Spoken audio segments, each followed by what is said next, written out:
Buenas noches. La verdad es que es un verdadero gozo cuando compartimos como hermanos, ¿no? Dios nos bendice a través de la unidad, a través de estar en armonía, como lo decía Cheney, o sea, diferentes sonidos que producen al final juntos un sonido agradable, único. Y digo un sonido único porque es el sonido que produce la iglesia a través del Espíritu Santo. Así que es una gran bendición. Hoy estamos en la tercera puerta de la ciudad. Vamos a entrar a la tercera puerta llamada la puerta vieja. Recordemos que estamos hablando de la restauración del alma y por ende estamos hablando de la restauración de nosotros como iglesia. Cómo vamos a ir botando las cosas que a Dios no le gustan y vamos a ir tomando las cosas que a Dios le gustan. Y estaremos cerrando en septiembre ya nuestro proceso de restauración con la gran fiesta del Yom Teruah, el año nuevo, y ahí vamos a graduarnos en este proceso de restauración. La primera puerta que pasamos fue la puerta de las ovejas, que es básicamente un llamado al arrepentimiento, tratándose de la reconstrucción de la ciudad en los tiempos de Nehemías. ¿Por qué? Porque ya el templo había sido construido y ahí representa justamente lo que es salvación, pero Nabucodonosor vino, lo destruyó, porque los israelitas no quisieron alinearse con el pago de impuestos, no quisieron sujetarse y terminó siendo destruida toda la ciudad.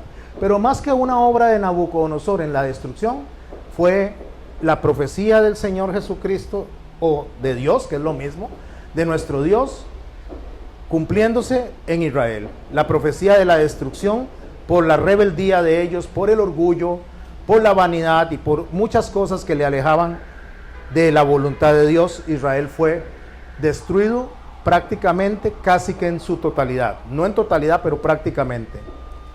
Así que cuando hablamos de las puertas reconstruidas y los muros reconstruidos en tiempos de Nehemías, estamos hablando de restauración. No de salvación, sino de restauración. O sea, restaurar algo que se había construido y se cayó. Así es nuestra vida de iglesia, así somos nosotros. Empezamos bien, empezamos con muchos deseos, con mucho gusto y poco a poco nos vamos como desinflando, nos vamos como las baterías se van acabando y de pronto nos encontramos como esa gran ciudad destruidos y que ya no queremos ni siquiera congregarnos, no queremos sentarnos a adorar al Señor, nos llaman la atención otras cosas. Entonces necesitamos entrar por la primera puerta que siempre está abierta, que es la puerta de las ovejas y representa a nuestro Señor Jesucristo en la cruz y representa justamente el arrepentimiento. Ante el arrepentimiento no hay absolutamente ningún candado que lo detenga. Era la única puerta que no tenía candados, pero hay que entrar por esta puerta para poder accesar todas las demás que tienen candados por adentro. Por tanto, la única forma de pasar nosotros a los siguientes pasos de la restauración es a través del arrepentimiento delante de nuestro Señor Jesucristo. Nos encontramos con la segunda puerta, que es la puerta del pescado, que representaba aquel orgullo, aquello que nos impide a nosotros poder avanzar, y nos impide avanzar por el hecho de que nosotros, una vez que el Señor nos perdona, nos creemos la última Coca-Cola en el desierto, creemos que somos mejor que todo mundo y al final de cuentas vemos a las personas como menos y ahora somos cristianos, ahora somos iglesia y andamos con ese dedo señalador acusando a todo el mundo. Entonces tenemos que botar ese orgullo que tenemos para poder encontrarnos nosotros realmente con el mensaje correcto, con el mensaje de amor que nosotros tenemos que aprenderlo, practicarlo y después compartirlo. Y llegamos a la tercera puerta, que es la puerta vieja. Esta puerta podríamos desarrollarla tanto como gracia, como humildad, como misericordia.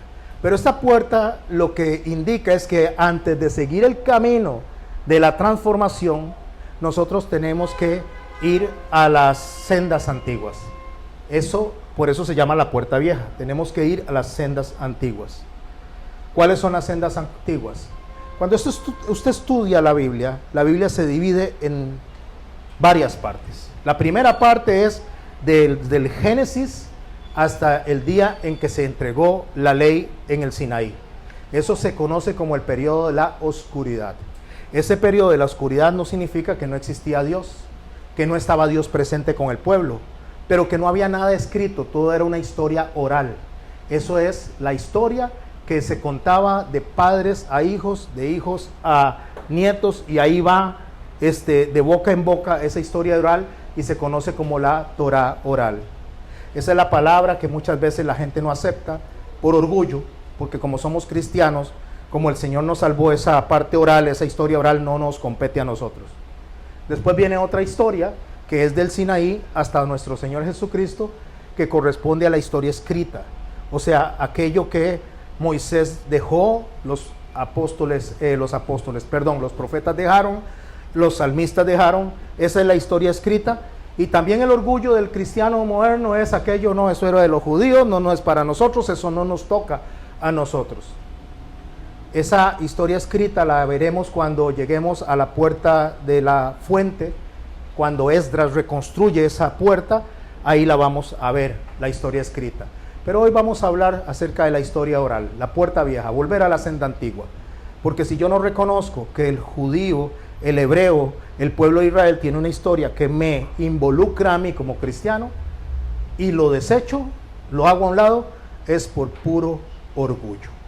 Por puro orgullo, porque yo creo y pienso que porque el Señor nos rescató, porque lo conocemos, porque al final de cuentas estamos en el periodo de la iglesia, somos mejores que ellos. Y Pablo lo dice muy claro: no te ensorbezcas, o sea, no te llenes de vanidad, porque nosotros descendemos de la raíz, o sea, nosotros no sustentamos a la raíz, sino que la raíz nos sustenta a nosotros. Dicho esto, vamos a orar y le vamos a dar al Señor gracias. Padre bueno, en el nombre de Jesús te damos gracias por esta noche, por la oportunidad que tenemos, Padre Santo, de poder venir alrededor de tu palabra, de aprender, de poder reflexionar, Señor, y de poder restaurar nuestras almas. Porque sabemos, Señor, que cuando hemos venido a ti, nos has atraído a través del Espíritu Santo.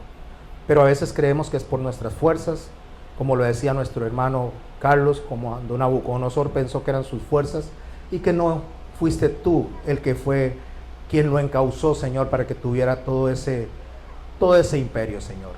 Le diste una lección, Señor, a él en cuanto a su orgullo, y de la misma manera, Señor, queremos aprender nosotros para ir dejando no solo el orgullo, sino también entrando dentro de la puerta de la humildad, Señor, entrando dentro de la puerta de la misericordia, poder aprender, Señor, que estamos delante de ti porque a ti te plació, y que no es nada que tengamos nosotros, ni nada de valor que hayamos hecho nosotros, que eres tú el único, el soberano, que merece gloria, Señor, por lo que nosotros hoy podemos conocer.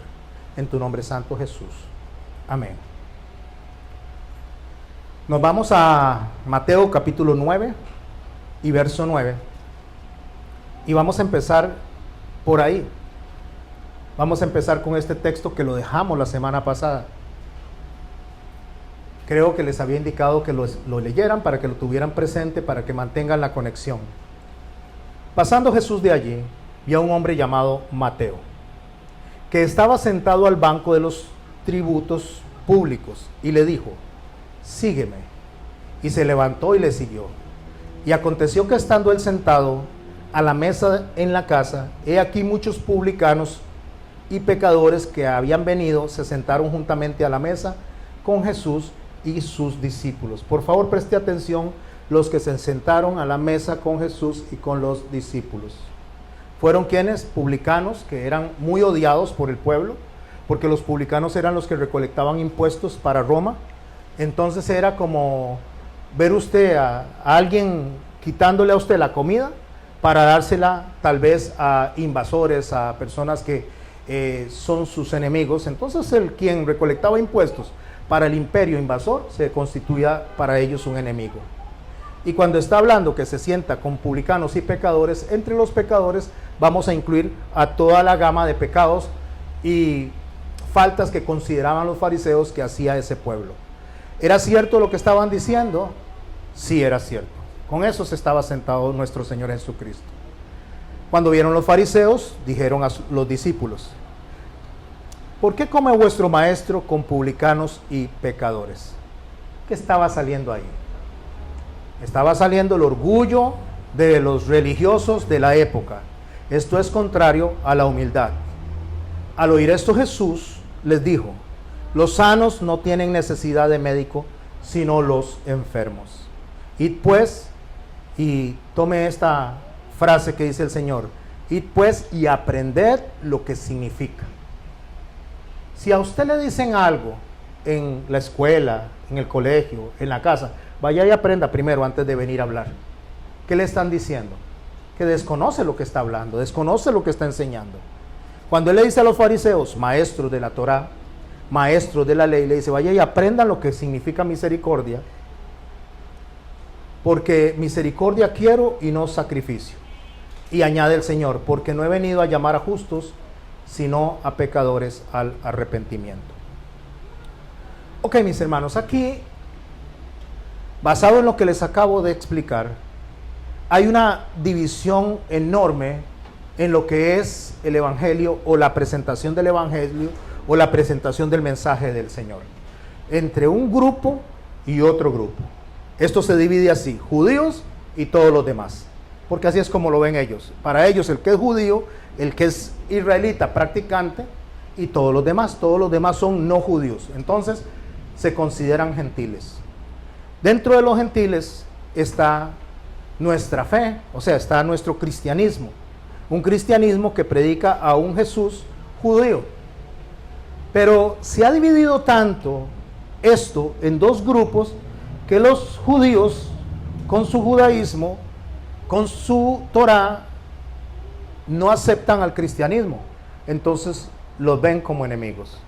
Pero resulta que el cristianismo no acepta el judaísmo de Jesús, sino que escribe una historia a partir del Nuevo Testamento, y toma algunas cosas del Antiguo Testamento aisladas, lo que les sirve, como la recolección del diezmo, como la recolección de dineros, y ciertas cosas a las cuales se les da muchísimo énfasis solamente porque conviene.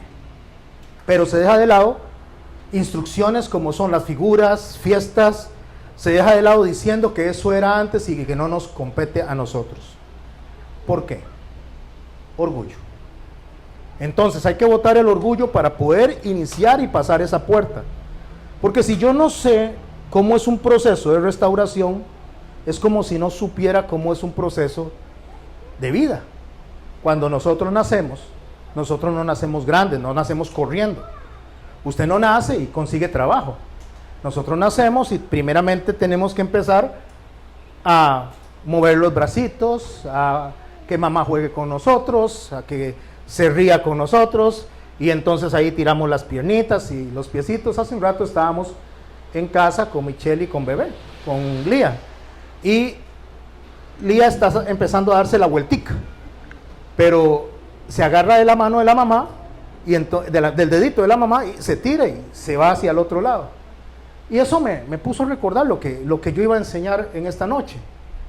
Porque usted no la ve a Lía que salió corriendo y se levantó, ¿verdad? Y dice: voy a listar mis cosas y me voy a ir. Primero hay un proceso. Ahora tiene que levantar la cabecita. Después tiene que gatear. Después tiene que aprender a levantarse. Después tiene que correr. Y así es el proceso hasta que llegamos nosotros a la edad adulta. De la misma manera es en la fe. Cuando usted toma el Nuevo Testamento, como más o menos se hizo durante un periodo de la evangelización, donde usted encontraba en los hoteles solo el Nuevo Testamento en color azul y no el Antiguo Testamento, eso empezó a entrar en la mente de muchísimas personas, lo cual era muy bueno que hubiera el Nuevo Testamento, pero la gente se quedó con eso en la mente, de que el Nuevo Testamento es lo que vale y el Antiguo Testamento no vale. Eso se absorbió. Pero ¿cómo vamos nosotros a entender el cristianismo de Jesús si no entendemos el judaísmo de Jesús? ¿Me estoy explicando? ¿Cómo voy a entender mi posición de iglesia si no entiendo lo que está antes? Como les dije, en la puerta de la fuente vamos a estudiar lo que significa la palabra de Dios escrita. Pero ahorita vamos a estudiar lo que significan las antiguas sendas.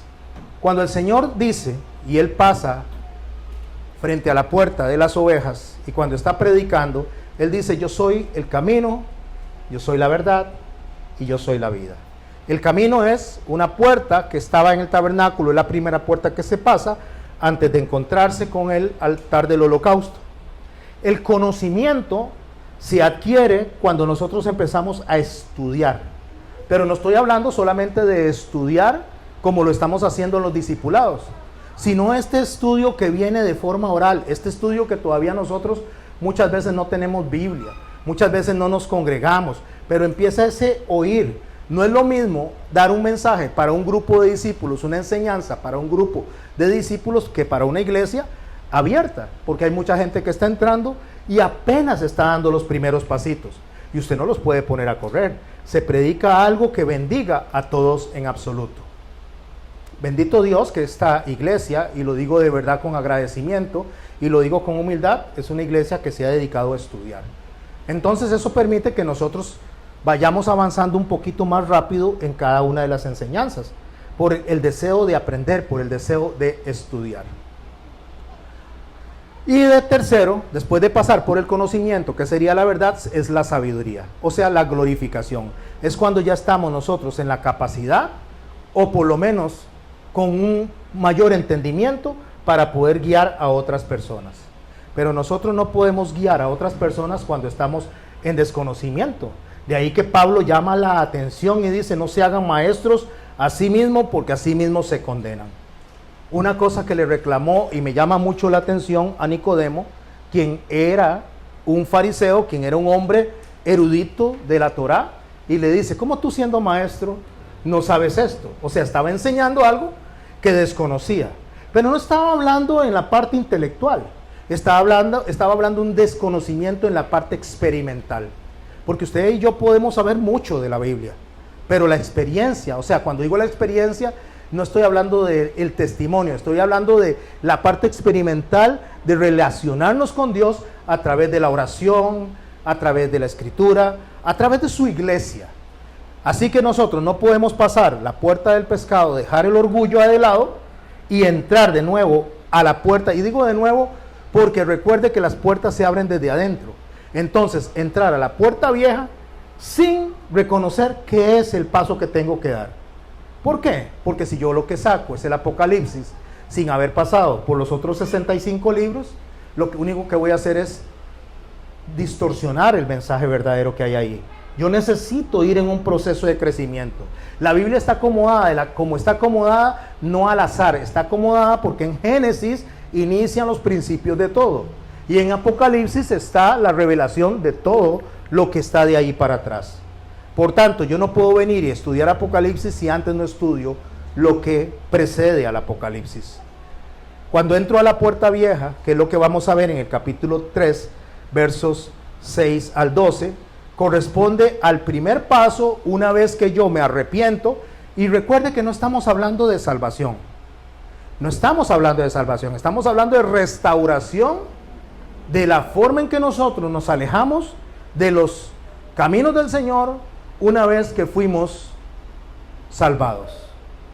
¿Por qué?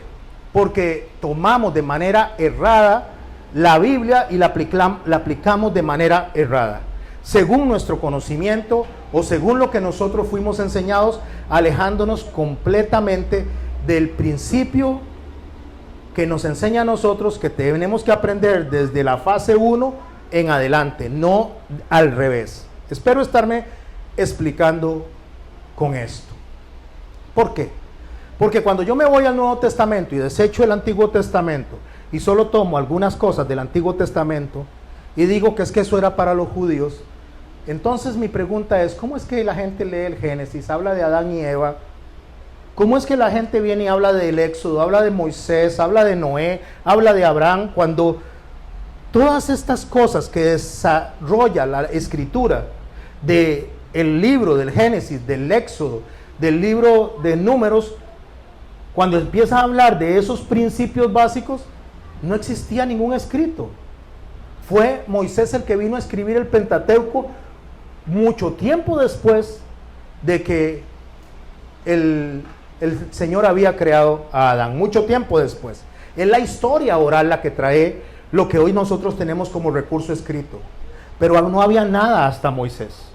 Por lo tanto, si no había nada hasta Moisés, si desechamos la Torá o el Antiguo Testamento escrito, entonces desechemos la historia oral que Moisés escribió en el momento que se lo dio a todas las personas que estaban abajo en el Sinaí, que incluían hijos de Jacob e incluían extranjeros, e incluían también mestizos, hijos de José.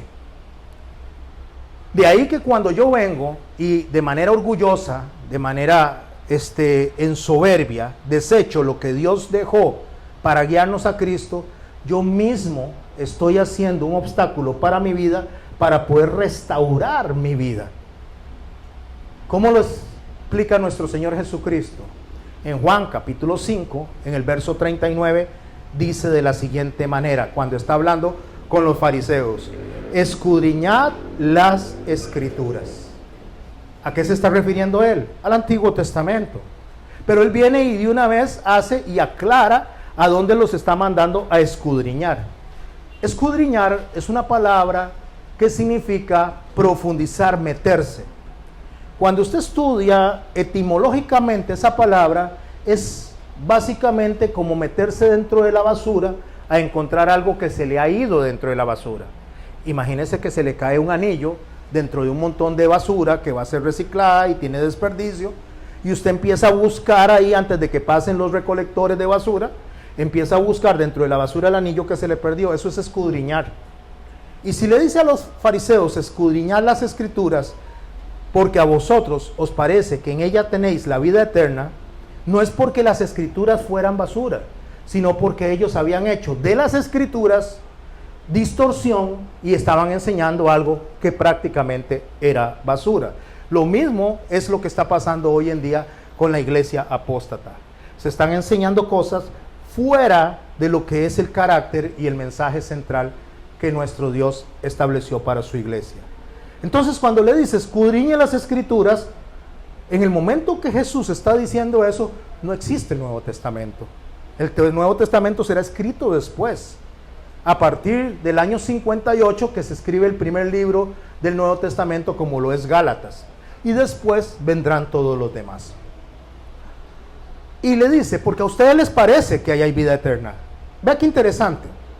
Si yo le pregunto a ustedes que si la Biblia tiene vida eterna, ¿cuál sería la respuesta de ustedes?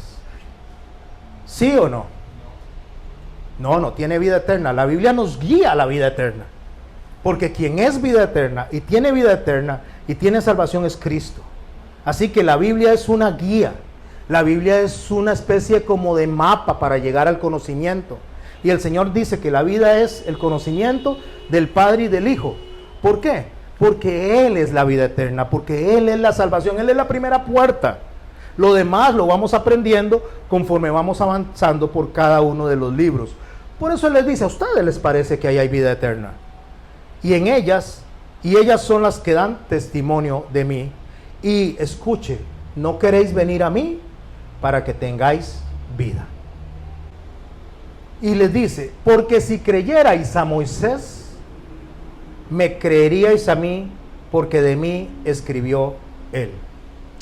Voy a hacer una pausa aquí.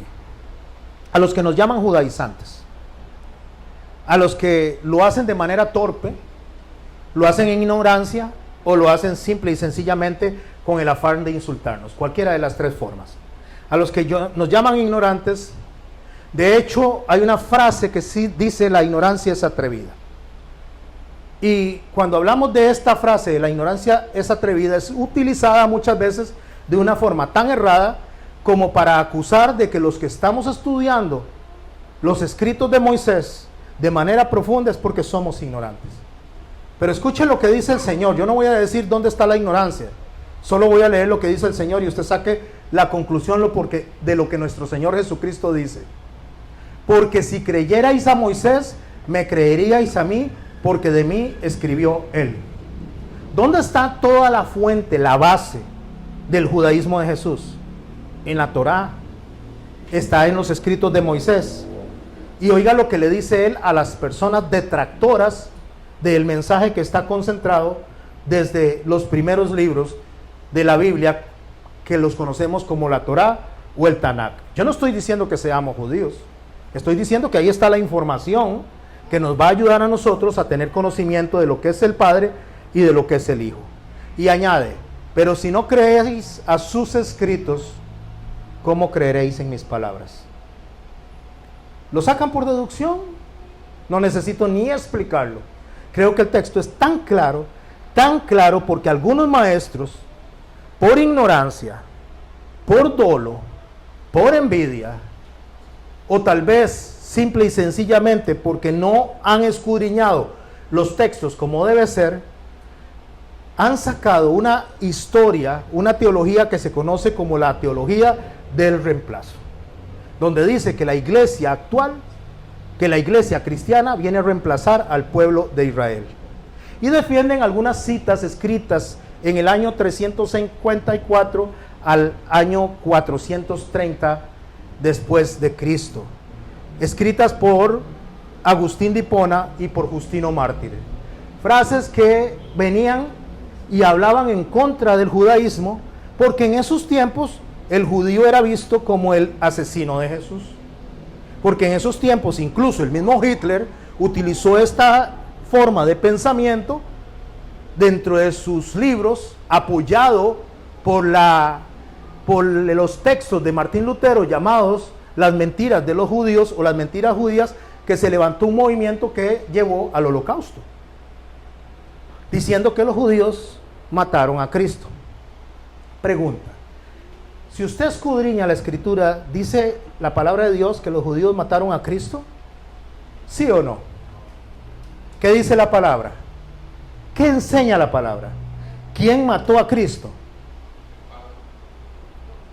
Yo di mi vida, nadie me la quita. Yo la doy y la vuelvo a tomar. ¿Quién mató a Jesús? Dios. Dios mismo, Él mismo fue el que decidió ir a la cruz para podernos abrir a nosotros una puerta que nunca se cierra.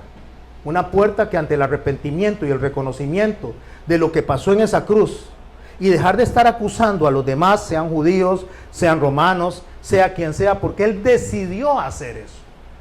Todos los demás fueron instrumentos. Todas las demás personas que Dios permitió que en su camino estuvieran presentes para ir a la crucifixión y cumplir cada una de las profecías, solo fueron instrumentos de Dios.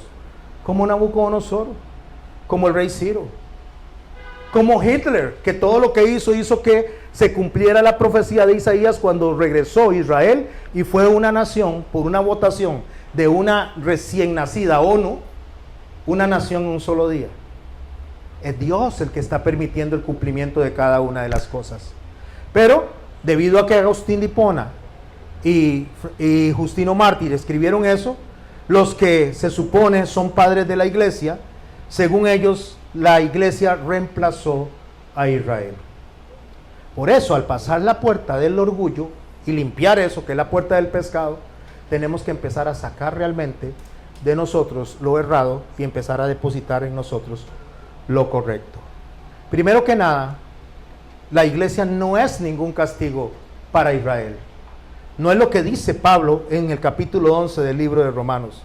La iglesia declara explícitamente que vino a difundir la palabra de Dios. A eso es a lo que la iglesia se le dejó, a difundir, a proclamar la palabra de Dios. Y al judaísmo se le dio hasta el día de hoy, no a todos, sino a alguna parte de ellos, una venda con el fin de que el testimonio de Cristo se vaya a todo el resto del mundo. Porque al ser ellos expulsados, al ser ellos perseguidos, todo este testimonio se va infiltrando en todas las naciones. Pablo, cuando habla principalmente a los gentiles, explícitamente les dice que Dios no ha terminado su relación con Israel. Lo dice a través del libro a los romanos, o de la carta a los romanos. Habla de que va a haber una restauración de Israel. Y está hablando del judaísmo. Va a haber una restauración en su tiempo, hasta que todos los gentiles y la plenitud de los gentiles hayan sido alcanzados. Y una vez que esto suceda, el Señor va a voltear sus ojos a Israel. Y Pablo dice: hermanos, quiero que entiendan este misterio para que no sean y se vuelvan presuntuosos. Entiendan este misterio. Dios no ha desechado a Israel en ningún momento. Dios no ha apartado a Israel en ningún momento. Parte de Israel fue endurecido porque Dios lo permitió. Pero la palabra de Dios dice en el mismo Daniel, en el capítulo 9, en el verso 24, que el Redentor vendrá de Sión y apartará de Jacob la impiedad. ¿Qué está diciendo? Que en algún momento Dios le va a abrir los ojos, les va a abrir el entendimiento. Porque hasta el día de hoy lo que se está cumpliendo es la profecía que Dios estableció a través de Daniel y a través de Isaías en ese pueblo. En lugar de que la iglesia reemplace a Israel, nosotros lo que nos convertimos es en parte de esa historia oral, escrita y ahora práctica. Me estoy explicando. La historia oral, lo que pasó desde Adán hasta Moisés. La historia escrita desde Moisés hasta Jesús. Y la historia práctica llamada iglesia hasta el día de hoy. Esa historia en conjunto, ese es el pueblo de Dios. Y nosotros no podemos obviar eso. Obviar cualquiera de estas tres partes de la reestructuración del reino de los cielos para con el mundo es obviar el plan de Dios. Y eso es lo que Pablo está hablando y es lo que Efesios señala en el capítulo 1 como cumplimiento de los tiempos. Es lo que también en Primera de Tesalonicenses se dice que en Israel será santificada justamente la humanidad. Y así cada uno de los estudios que vamos teniendo desde Génesis hasta el día de hoy, vemos como todo nos lleva a nosotros a que tenemos que observar a Israel como pueblo, como tal, con el fin de aprender de Cristo. Notemos algo. ¿Cuántos capítulos tiene la Biblia? ¿Cuántos capítulos tiene? Entonces ahorita no recuerdo exactamente cuántos. ¿Y cuántos capítulos hablan de la creación? 3 capítulos. Solamente 3. ¿Y cuántos hablan de Israel? El 70% de la Biblia habla de Israel, tanto Antiguo como Nuevo Testamento. ¿Dónde enfoca entonces el Señor la importancia de la lectura? ¿Cuánto habla de profecías escatológicas? Un 20%. Un 20% de las profecías son escatologías. Por lo tanto, el 80% está concentrado en el pueblo de Israel. Cuando Pablo aborda este mismo tema en 1 Corintios y habla acerca del pueblo de Israel, dice en 1 Corintios capítulo 10 verso 6: mas estas cosas sucedieron como ejemplo para nosotros. ¿Quiénes son nosotros en ese momento?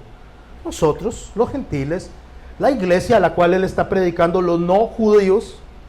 Y en el verso 11 dice: y estas cosas acontecieron como ejemplo y están escritas para amonestarnos a nosotros, a quienes han alcanzado los fines de los siglos.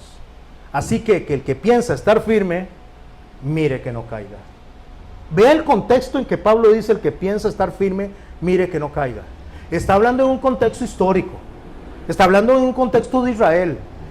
Yo podría venir y tomar el texto y, según lo que vamos estudiando en la restauración de la iglesia, en la restauración de la vida propia nuestra, podría tomar esto y decir: el que está firme que no caiga. Ok, el que cree que está bien en la enseñanza, fíjese para atrás. Observe lo que está atrás, porque es lo que Pablo está diciendo. Observe lo que está atrás, porque ha sido puesto como ejemplo para nosotros, a quienes han alcanzado los fines de los siglos. El que piensa estar firme, mire que no caiga. Con esto en mente, entramos a la puerta número 3, al capítulo 3, verso 6 del libro de Nehemías. Y dice así: la puerta vieja fue restaurada por Joiada, hijo de Pesaac, y Mesulán, hijo de Besoías. Ellos la enmaderaron. No voy a explicar lo que es enmaderar, ya lo expliqué. Así que si alguien quiere entender esto, escuche las clases pasadas. Y levantaron sus puertas con sus cerraduras y cerrojos. ¿Quiénes estuvieron la semana pasada o escucharon, aunque sea en YouTube, el mensaje? Ok, ya no voy a explicar lo de cerraduras y cerrojos. Vayan a la clase anterior o a las 2 clases anteriores. Junto a ellos restauró Metalías, Gabaonita, y Jadón, Meronotita, varones de Gabaón y de Mizpah, que estaban bajo el dominio del gobernador del otro lado del río. Estamos hablando de gente que era pagana, gente que adoraba a otros dioses, que se convirtieron al dios Elohim, y estos fueron los que vinieron a restaurar justamente en tiempos de Nehemías junto con los demás. Y escuche lo que dice el verso 8 y préstele atención a esto. Junto a ellos restauró Uziel, hijo de Acharía, de los plateros. Me gustaría explicar cada uno de los personajes nombrados, pero no voy a explicar todos por cuestión de tiempo. Voy a puntualizar dos personajes ahí. De los plateros, junto al cual restauró también Ananías, hijo de un perfumero. Así dejaron reparada a Jerusalén hasta el muro ancho. ¿Qué es lo que nos está diciendo a nosotros, mi hermano y mi hermana, acerca de estas personas que están reconstruyendo la puerta? Está hablando de personas que trabajaban fino. Los plateros eran los que hacían las joyas, los que hacían anillitos, los que hacían estas cosas. Eran personas, solo imagínense a alguien que trabaje con cosas finas. ¿Cómo tiene las manos? Si usted agarra a una persona que trabaja en el campo y todos los días bajo el sol y está con hacha, está con sacho, está con pala, tómele las manos. ¿Cómo le siente las manos usted a esas personas? Ásperas, con callosidades, porque ese es su trabajo, es trabajo duro. Vaya a una construcción, agarre una persona que pega block, que bate cemento. ¿Cómo están sus manos? Ásperas. Pero agarre una persona que hace joyas, que hace perfumes, que se mantiene en una especie de cubículo limpio para que ni siquiera el polvo le caiga al oro. Con estas personas está contando justamente los sacerdotes, y estos están reconstruyendo. Y si usted está conmigo, usted se da cuenta que estas personas van a reconstruir puertas que son labores de personas que trabajan en construcción. ¿Cómo haría usted si fuera una persona de esta, fuera un platero de estos? Y platero no porque tiene plata, estoy hablando de los que trabajan la plata. O fuera un perfumero. ¿En qué trabaja usted? ¿Hay alguien que trabaje todos los días en oficina? Levante la mano quien trabaja todos los días en oficina. Tóquele las manos a Ari. Tóquele las manos a Yoleni. ¿Cómo están las manitas de ella? Los dedos. Suavecitos, ¿verdad? Hay alguien que trabaje duro en el campo, en construcción. Mire, allá le levantaron la mano. Doris, tóquele la mano a doña Ciña. Tóquele las manitas. ¿Cómo están las manitas de ella? Duras, fuertes, ¿verdad? Ella trabaja duro. Duro trabaja doña Ciña. Y tiene sus manos de esa manera. Bueno, entonces vamos a imaginarnos, solo vamos a imaginarnos que vamos a hacer una construcción. Y vamos a decir que hay que pegar block, hay que batir mezcla, hay que poner varilla. Y vamos a decirle a Ari que lo haga y a Jorlen. Y vamos a decirle a doña Cinia. Ya se cayó el muro, dice doña Marlene. Al final del día, bueno, no al final, tal vez a la media hora, ¿cómo cree que están los deditos? Llenos de ampolla, inflados y tal vez hasta rajados. Pero ponemos a doña Cinia a trabajar y le pone parejito, ¿verdad? Lo que quiero, mis hermanos, es que viajemos a ese momento. Los artesanos finos, las personas que nunca habían hecho ese tipo de trabajo, estaban al frente reconstruyendo eso. ¿Por qué? Porque no hay orgullo. Porque ya el orgullo no estaba, ya se había sido limpiado en esas personas. Esas personas no les importaba si las manitas se le iban a destruir, había que reconstruir la ciudad de Dios, el pueblo escogido. Si nosotros actuamos en nuestro hoy de la misma manera que actuaban los principales, ¿se acuerdan la semana pasada? Que no querían trabajar. Ay, nosotros no, nosotros somos los principales. No, que trabajen esos. Como actúan hoy, lastimosamente, la mayoría de los guías, porque es apóstol, porque es pastor, entonces tiene, y lo lamento al que no le gusta y al que me escucha en el canal, eso es problema suyo que no le guste, pero tienen un montón de gente, de empleados trabajando gratis para ustedes. Eso es lo que tienen. Pero si usted tiene gente que está con usted, bata mezcla con ellos también. Párese con ellos, trabaje con ellos, como están haciendo estas personas. No se sienta grande, no se sientan grandes, porque esto confronta, esto nos dice a nosotros, bótese orgullo. Si usted no puede, yo tengo algunos problemas en cuanto a lo que es mi espalda, pero yo puedo hacer otras cosas, pero no decir, bueno, vayan, hagan y yo llego ahí a ver qué hicieron. Eso no funciona así en el reino de los cielos. En el reino de los cielos todos tenemos que funcionar en armonía. Cuando usted escucha el Salmo 133, a ver si alguien lo recuerda y lo canta. Oiga, Gabriel lo está cantando. Cuán delicioso es habitar los hermanos juntos. ¿Cómo dice el texto? Cuán hermoso, cuán bueno y cuán delicioso es. ¿Cómo lo imaginamos nosotros? De ahí, si usted se lo imagina en un hotel 5 estrellas, pues sí, suena muy bonito, ¿verdad? Todos a la orilla de la piscina. Si usted se lo imagina en un hotel, un lugar donde un restaurante de 5 estrellas y usted entra con todos los hermanos, pues es muy fácil ahí, ¿verdad? Somos como los plateros, como los perfumeros.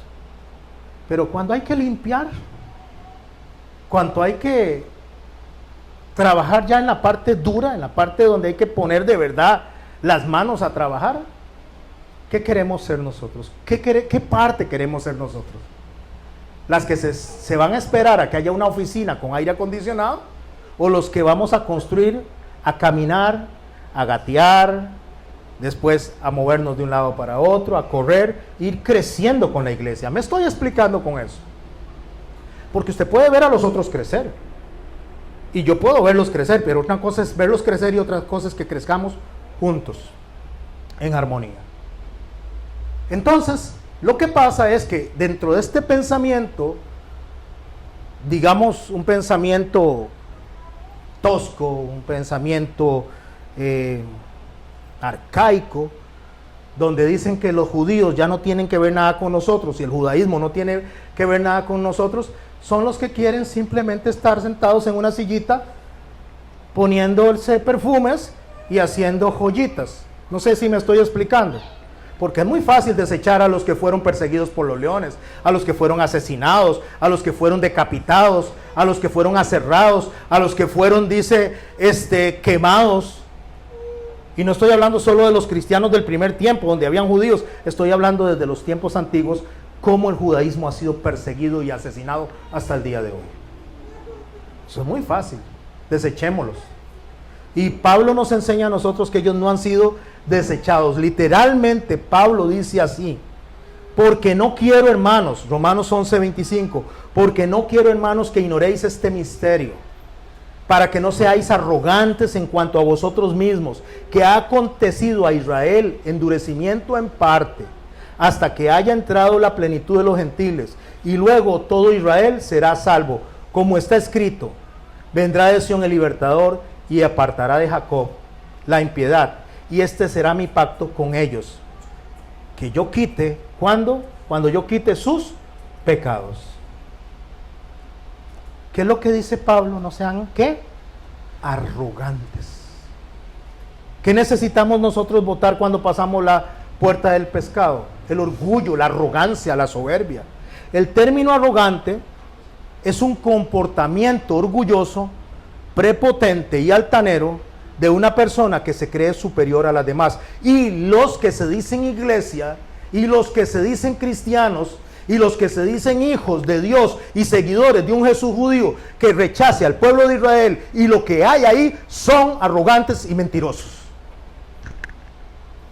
Y si no gusta, ese no es problema mío, porque no es lo que la Biblia dice. La palabra lo dice muy claro: no seáis arrogantes, no ignoréis este misterio. Yo no lo estoy diciendo, lo dice Pablo, que les ha ocurrido endurecimiento en parte, hasta que la plenitud de los gentiles, ahí está usted y estoy yo, hayamos sido puestos delante del Señor, hayamos sido sellados para salvación. Y una vez que esto pase, ellos se les abrirá el entendimiento. Jesús lo dijo de esta manera: Mateo capítulo 5, verso 17. No penséis que he venido a abrogar la ley o los profetas. No he venido para abrogar, sino para cumplir. Porque de cierto os digo que hasta que pasen, préstele atención a esto, que hasta que pasen el cielo y la tierra, repito, que hasta que pasen el cielo y la tierra, y voy a hacer las de Sugelén otra vez, por tercera vez, y hasta que pasen el cielo y la tierra, ¿por qué? Para que nos quede grabado hasta cuándo. Hasta que pasen el cielo y la tierra, ni una jota, ni una tilde pasará de la ley hasta que todo se haya cumplido.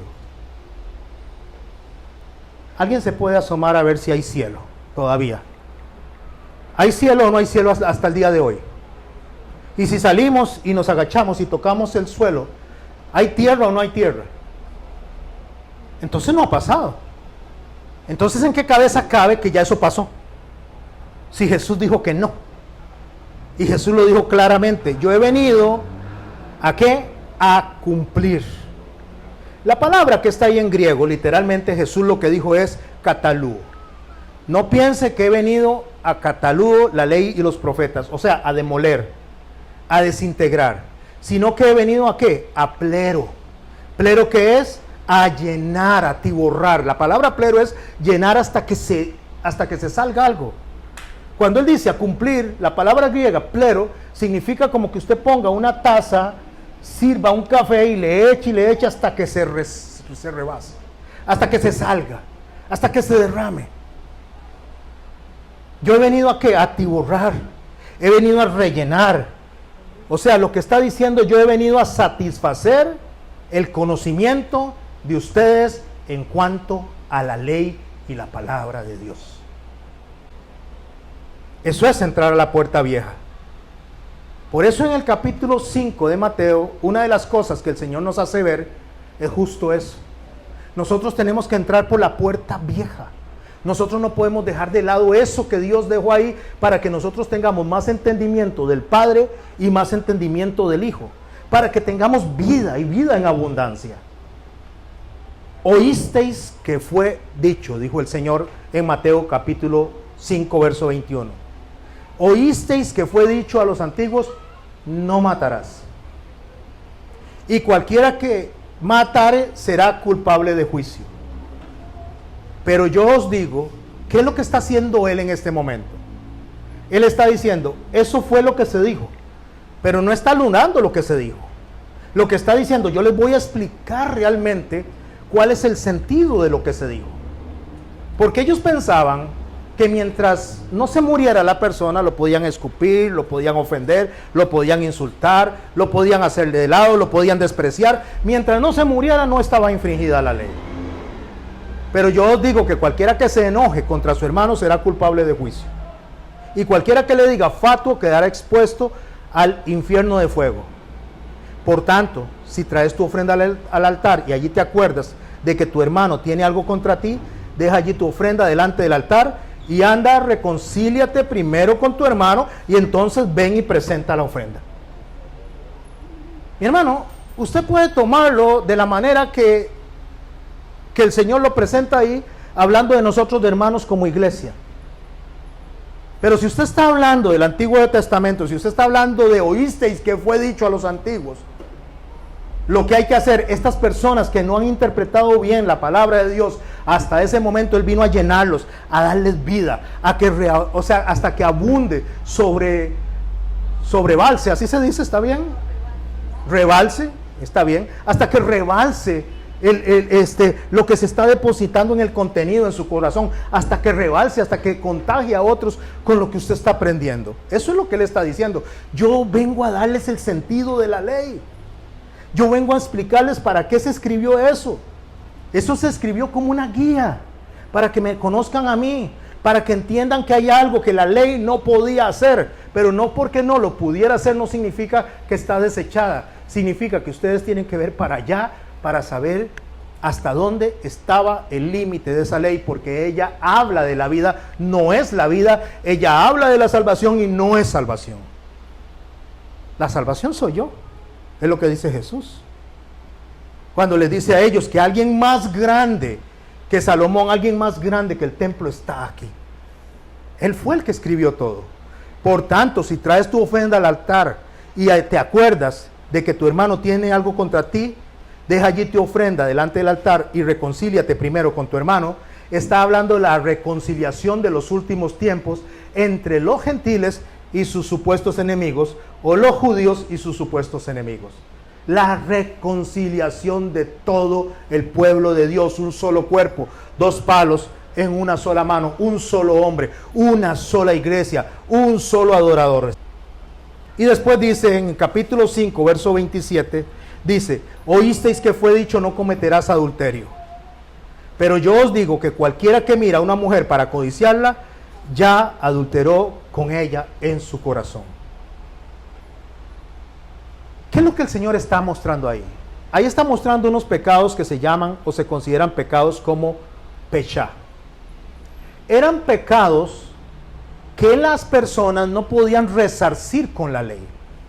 Cuando una persona se robaba una gallina, la ley decía que le devolviera la gallina. O sea, ojo por ojo, diente por diente. Era una cuestión de equilibrio en la ley. Era algo que decía, bueno, si le robaron una gallina, no lo mate, devuélvale la gallina. Porque antes, si se robaba la gallina, lo mataban. Si adulteraba, lo mataban. Si mentía, lo mataban. Si deshonraba a los padres, lo mataban. Todo era matarlo, ¿verdad? Pero dice, no, yo vengo a equilibrar eso. Yo vengo a enseñarles el verdadero propósito del mandamiento. El verdadero propósito del mandamiento tiene un solo norte: mostrarnos a Cristo. O sea, vayan allá, porque allá habla de mí. Porque si no le creen a él, hablando de Moisés, ¿cómo me van a creer a mí? Esos pecados impagables, imposibles de resarcir, son los pecados que hasta el día de hoy la gente no puede perdonar. Y él los está mencionando: adulterio y asesinato. El Señor está diciendo que si a usted le matan un familiar, usted eso lo va a llevar hasta la tumba. Y que si usted adultera y marca a su esposa o a su esposo, eso lo va a llevar hasta la tumba.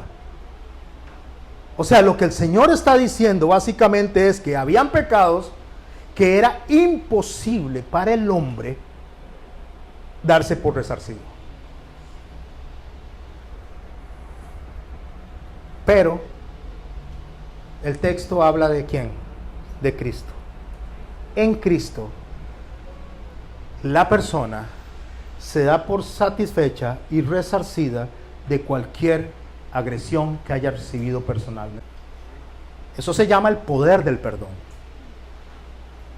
Es el poder de una mujer que el hombre le ha fallado 1, 2, 3, 4 veces, y tal vez viene a su vida el Espíritu Santo, la transforma, y viene a su vida de ese hombre el Espíritu Santo y lo transforma, y pueden restablecer una vida sin que aquello les estorbe, sin que aquello les traiga rencor, resentimiento. Es un hombre o una mujer que alguien que le asesinó a su hijo y lo puede abrazar y le puede decir te perdono, pero de manera genuina. Son los pecados que el hombre por sí solo no los puede pagar, pero el Espíritu Santo en Cristo sí los paga en la cruz, porque no solamente la persona dice te perdono, sino que en realidad perdona.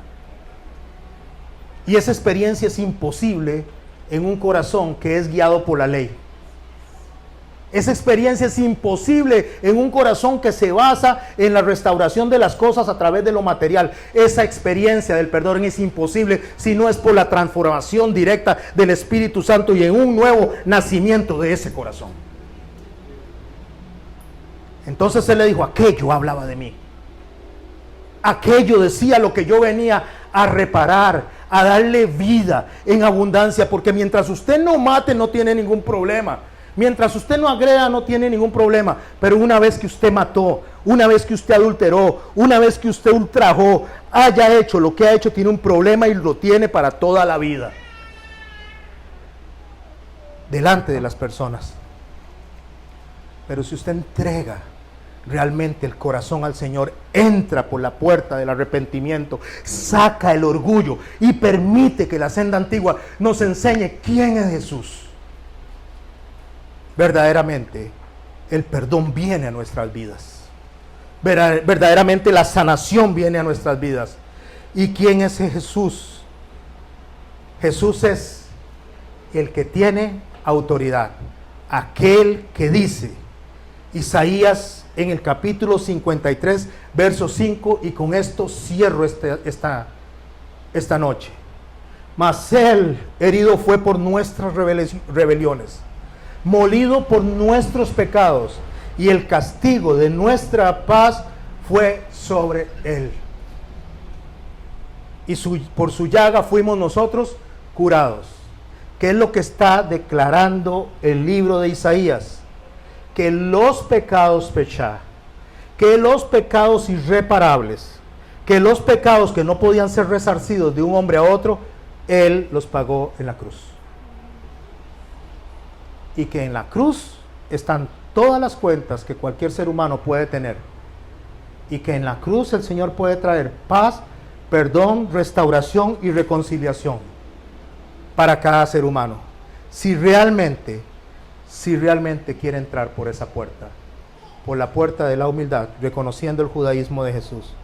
Porque cuando reconocemos el judaísmo de Jesús, nos vamos a acordar que un día, un hombre había matado a su hermano por pura envidia, por puro orgullo, por pura vanidad. Lo había matado solamente porque la ofrenda de su hermano era mejor y porque a Dios le había agradado la ofrenda de su hermano. Y que entonces Dios lo expulsó. Y él llegó y le dijo a Dios, pero si me ven me van a matar. Y el Señor dijo, no, nadie va a matar a Caín. Y le puso una marca de misericordia para que nadie lo asesinara. Pero yo, ¿cómo voy a saber eso si no lo leo en la Torah? ¿Cómo voy a saber eso si solo me quedo con el Nuevo Testamento? ¿Cómo voy a saber eso si desecho el judaísmo de Jesús? ¿Cómo voy a saber si desecho cada una de las figuras que me guían al Padre Celestial? Así que, mis hermanos, dentro de 15 días nos vemos para la cuarta puerta, porque dentro de una semana tomamos una pausa en estas enseñanzas mientras preparamos nuestros corazones para ir restaurando nuestras almas. ¿Quién dice amén? Padre, en el nombre de Jesús te damos gracias por la bondad que tienes para con nosotros, Señor. Gracias por la compasión, Señor, que muestras, Señor, a través de tus profetas. Gracias por lo que le dijiste a Oseas, Señor, que nos llevas de la mano y no nos damos cuenta, que nos estás guiando y no nos damos cuenta. Gracias, Señor, porque hoy nos estás enterando, Señor, de cómo nos has venido guiando hasta ti, Señor. Gracias, porque si fuéramos nosotros, Señor, orgullosos, soberbios, prepotentes, Señor, estaríamos, Señor, perdidos en un mundo tan convulso, Señor, sin ninguna posibilidad, Señor, de poder salir de este caos. Gracias, Señor, por venir a nuestras vidas. La gloria sea para ti, Señor, por los siglos de los siglos. Amén.